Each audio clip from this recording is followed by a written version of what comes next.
And that right there is a banger by the one and only Loik Charles, a.k.a. Kreecher. First off, brother, I want to thank you for coming onto the podcast and for creating this masterpiece.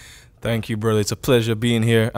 One point of correction, Kreecher the Genius. Gotta say the whole name, you know. Facts. Hey, facts. That's miscommunication on my end, you know. And, it's all good. It's all good. We got to make sure we master communications, correct? Yeah, man, for sure. And it's a pleasure being here finally, brother. I love the setup. I love the vibes. And it was a pleasure, creating that intro, being part of the creation of that intro, as I would say, you know.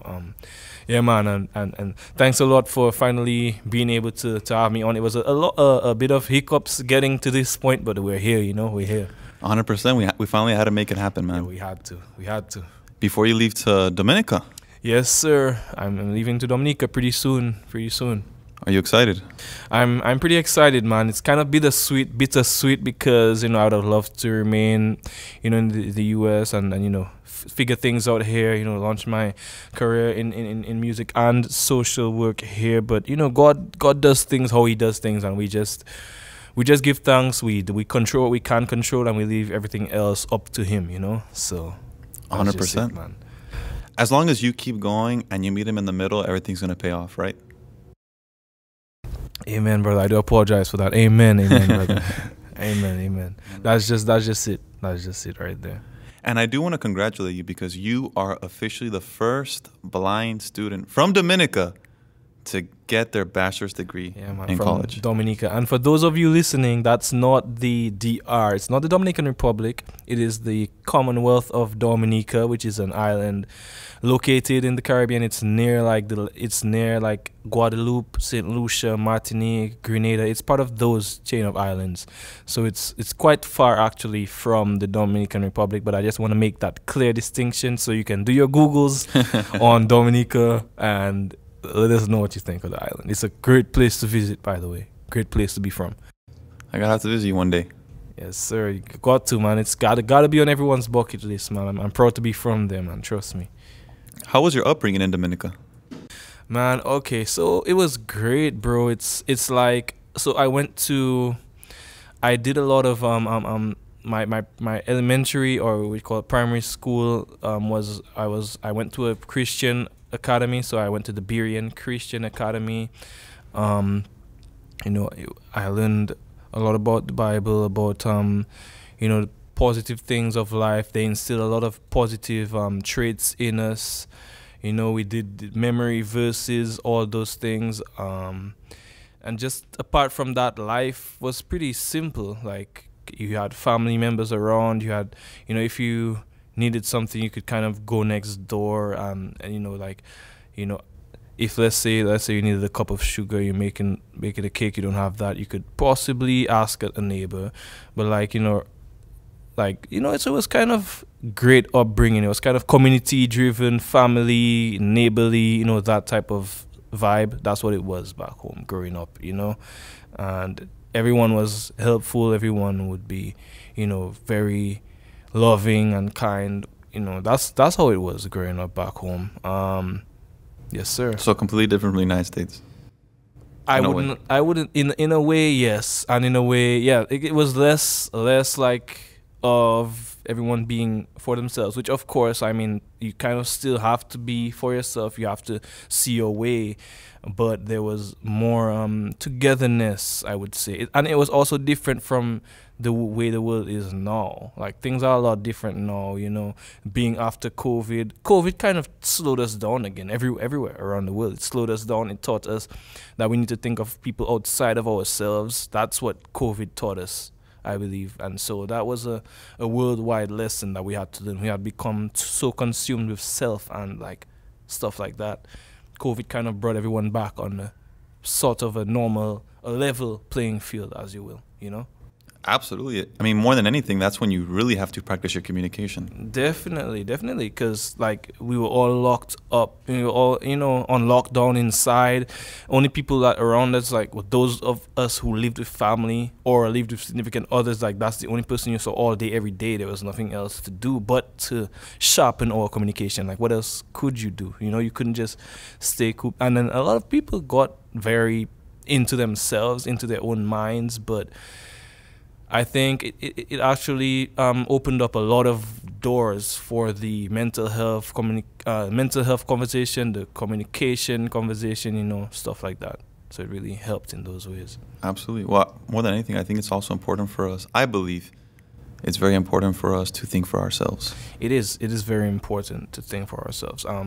There's you can have information, you can learn stuff from outside influences, but the bulk of your day-to-day and your I guess your morals, values, ethics, that should come from within. You can't really be taught morals. And I mean, it comes from home. I would say charity begins at home. That's a popular saying. But also, as when you grow into adulthood, a lot of those things fall on you. What do you see as wrong or right, Yeah.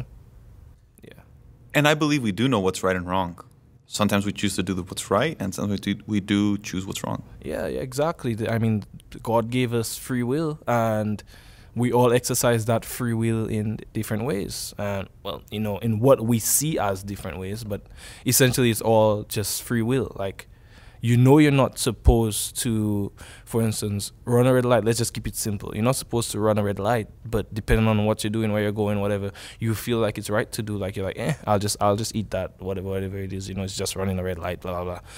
But that's just it. Like, we all know what's wrong or right, but depending on where we're at, who we're with, the environment, we tend to, I guess, move the goalpost of what's wrong or right, or depending on who it is.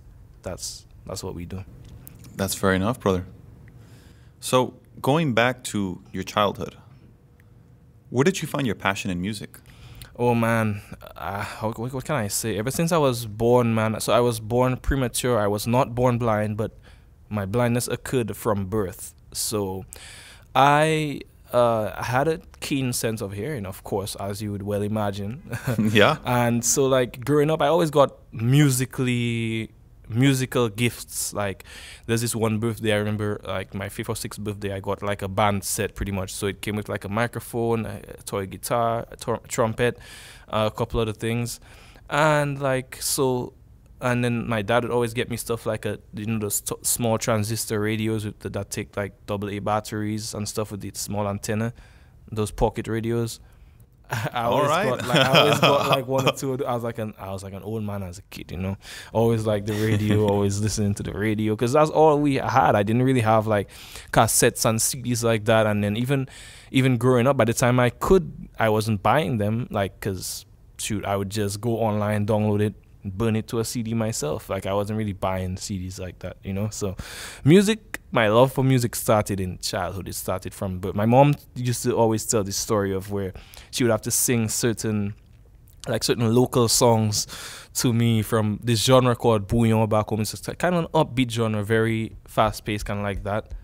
Okay. And so like she would like learn certain songs, memorize them so that she could sing them to me just so I could fall asleep. Like, that's how much musically inclined I was. Like, I wasn't the average nursery rhyme, average bedtime thing wouldn't do it for me. I was more musical than that. Oh, man. So you really had to use your senses of hearing.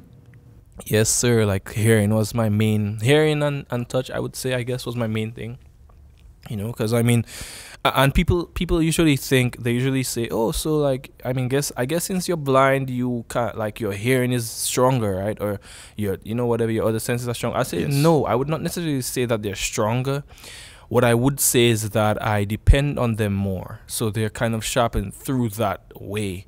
It's not that that they're stronger or they're sharper, but since I depend on them more, it's like that's kind of all I have in a sense. So yeah, in a way you could say that they're sharper, but if you worked on yours more, like if you just focused on hearing more, I bet yours could be just as sharp as mine. It's not necessarily a me thing, Well, that's the key word right there, is focusing, right? Really getting locked in and focusing. Yeah, and don't get me wrong, like our main, like as humans, our main sense is seeing. Like, you look at everything. You look at something before you put it in your mouth, before you eat it. You look at something before you put it on, before you wear it. You look at where you're going before you step. Like, that's just what it is. Like, sight is the dominant sense. But if you don't have that, it's not, you can't just view it as like, well, I don't have anything. You do have other senses. That's when you tap into them more, 100%. Yes, sir. I've always found it interesting that every time you're in the car with me and I'll play a song, just from the beginning, you already know what the song is. Man, right away. Most of the time, man, it's crazy, right? It's real crazy. But that's kind of like just goes to show that that's kind of all I have, or all I've. That's my main thing. That's like kind of like my best friend is music. You know, like music came first before everything else. Before I could properly talk, I had music. Before I could properly communicate, I had music. So music was my form of communication from even before I could properly communicate, if you would view it that way, you know. So like I've like growing up in high school and college from back home, like I spent every day, like I would listen to like albums. Like I wouldn't listen to just, you know, people just play playlists or like songs.